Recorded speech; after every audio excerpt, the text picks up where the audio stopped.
Jack and Lindsay are joining me right now. How's it going? Hey! Good to hear from you, man. Great to have y'all on the show. Thank y'all for being. Oh, thank you for inviting us. Honored, honored to be here. So y'all are from Louisville, Kentucky, You got it. Yeah. the horse capital of the world, and Yeah, it is a quiet day in Louisville because of obvious reasons. yeah, But fortunately, it's been pushed back to September, and Yeah. I think it turned out to be the smart decision. Instead of just canceling this year's event altogether, um, like so many people, I watch Andy Bashir's press conference every day, and he's talked about phase one of opening. Churchill Downs will get to reopen Yeah. within the next couple of weeks. So that gives me indication that Kentucky Derby is going to happen with no fans in September. Well, we're hoping for at least good weather, maybe. Yeah, us Kentuckians, we got the short end of the stick with this cold, moody weather, and now the weather Oh, yeah. and the weather is getting a lot better, right around that 60, 70 degree range, and yeah, it's. I was looking forward to the suits and the dresses, you know, yeah, and the hats. and the We hats. got that. We got the ladies with some hats. Yeah. so Men pimp out, too. They got some good hats, and Yeah, they definitely they do. bring it on. yeah, but Suits and, shout out to the fellas. I'll say that, but the woman, y'all stand out even more because y'all got the fashionable thing patted down with the hats and everything. It's and I've been well, today would have been a great day for the dresses and the hats and everything. I am a little, I'm a little sad. I think everybody's melancholy about it, but yeah. you got to do the same thing. So I'm a fan of you both. Y'all are very Thank you. Thank you. and I live in Lexington, and I'm heartbroken. I didn't get to see y'all at the Lexington show y'all had at Cosmic Charlie's. Um, Hopefully, I'll get to see y'all once this pandemic comes to an end. Having said all that, how did y'all two got into doing music together? All right. Well, it started. Lindsay was doing Christian music. She was kind of the leader of the band over there, singing, doing harmonies. And me, I was doing studio work. I was doing old, pretty much an 80s synthwave band is what it was, but it was just strictly online. And one day she came in to Diorio's, which I was working at the time as a side job, and she had a Ghostbusters shirt on.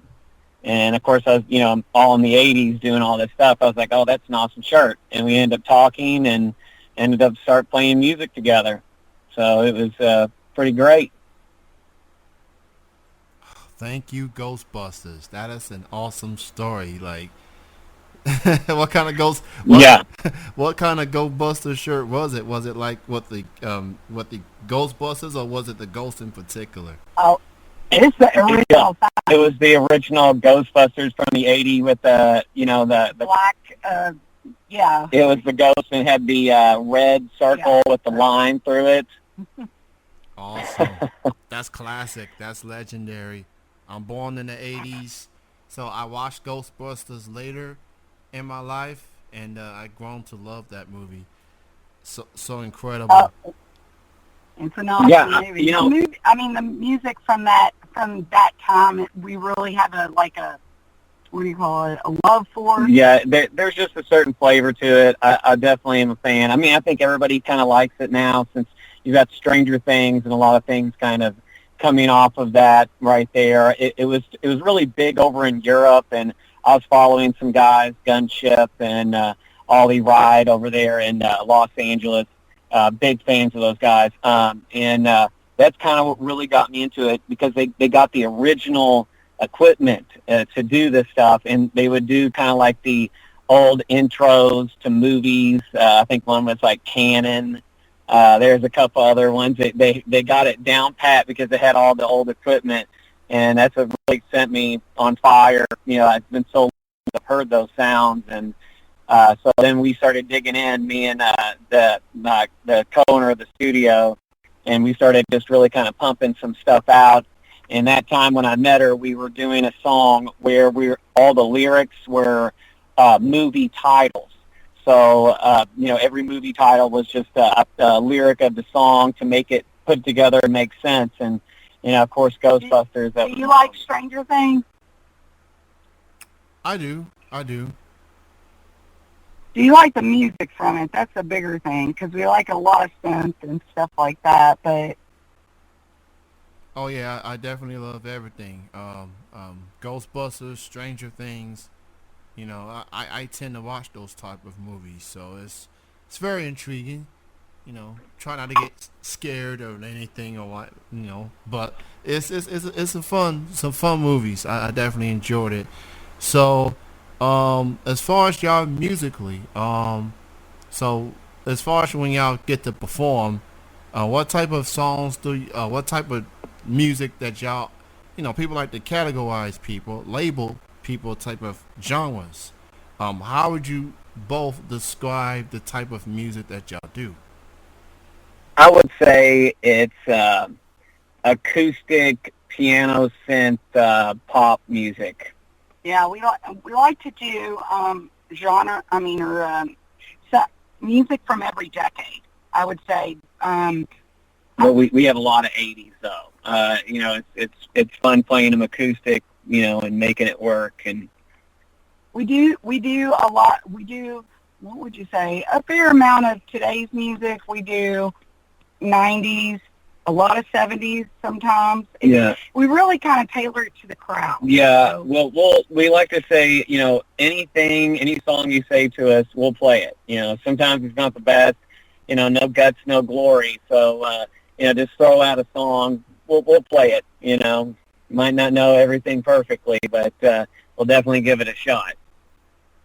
I'm glad y'all brought that up because I have a follow-up question to that. Now, you don't go to shows and not hear someone in the crowd randomly yelling "Freebird." Yes. We just played it today at a social distance show. Yeah. So. So yeah, it's still getting played, still getting that. So I've been supporting local music for 5 years here in Lexington, Central Kentucky area.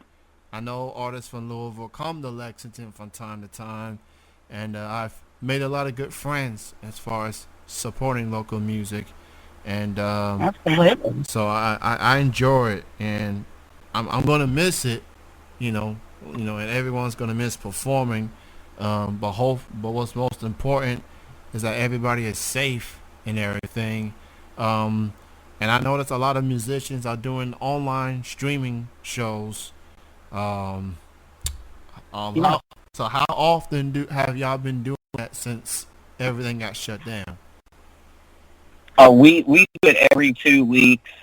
You know, here in Louisville, we do it 3 or 4 shows a week, and usually it's, you know, we'll do it in Louisville, we'll do it in Cincinnati, Ohio, or the Ohio area. You know, pretty much Indiana, Ohio, Kentucky. So, you know, we're kind of hitting a lot of different places, and so what we do is just every 2 weeks, because everybody kind of sees us on there. We're really happy. A lot of people's really been tuning in, and we feel really blessed to have anybody's attention at all. So, you know, we did one last week, so we got another week, and we'll be doing it again. I'll definitely stop. Oh, go ahead.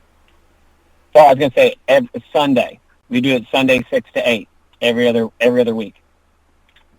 All right, I'll definitely want to check y'all out for sure. You know, I'm still a little bummed I didn't get to see y'all at Cosmic Charlie's. I'm friends with Ivy Rye. Oh man! Oh, they're amazing. They're great. Yeah, they're amazing. Those guys are awesome. That's the thing that I was going to say about Lexington that we really appreciate. Wow, they are like a phenomenal music community. all the people that we've met so far have just been super nice, super supportive, and beyond talented. So. Oh my gosh, we were blown away the talent that's in Lexington, and then the love they give, that show over there at Cosmic Charlie's was fantastic. I didn't know how people were going to take us in Lexington, but the community is just wonderful, wonderful. I definitely like to say, as a Lexington resident, we could be a little odd people at times who visiting artists, but I'm glad y'all had a good experience in front of the Lexington crowd, and I'm friends with Ivy Y, with Devin, with Colin and the whole crew. They got some awesome music out already, and I look forward to hearing more of them in the future for sure. So shout out to those fellas. Absolutely. So for people that wants to learn more on Jack and Lindsey, where can people go as far as websites, social media, or where can people hear y'all music as well? We're on YouTube, Jack and Lindsey. That's all you have to type in. Of course, jackandlindsey.com. And it's Jack and then the letter N, Lindsey. And then on Facebook, it's Jack and Lindsey too. I mean, actually, Instagram, either Twitter. Yeah, we're on all social medias. I mean, the main ones, can't say all because there's a lot. Lindsey with the EY. Because I know a lot of Lindseys spell their name different. So yeah, you can check out our 2-hour shows. We'll do 2 hours straight. And a lot of times people will be shooting requests over on the phone when we're watching it. So we'll dive into anything. All night long. Please say hi if you watch one. Yeah, absolutely. Request a song. Doesn't matter what it is. 90s hip hop doesn't matter. We'll try it. I'll definitely keep that in mind on the next show that y'all have. I'll definitely check y'all out. Jack N, as in the letter N, Lindsey, great chatting with you both. Thank y'all for being on. Thank you, Kenny. I appreciate it. Thank you so much. I have been so eager to interview y'all for quite some time, and I'm glad to have y'all on the show. Be safe, and we'll see each other once the pandemic comes to an end. Yeah, I can't wait to buy you a drink, my friend. Yes. Absolutely. Y'all take care. Y'all have a good night. All right, you too.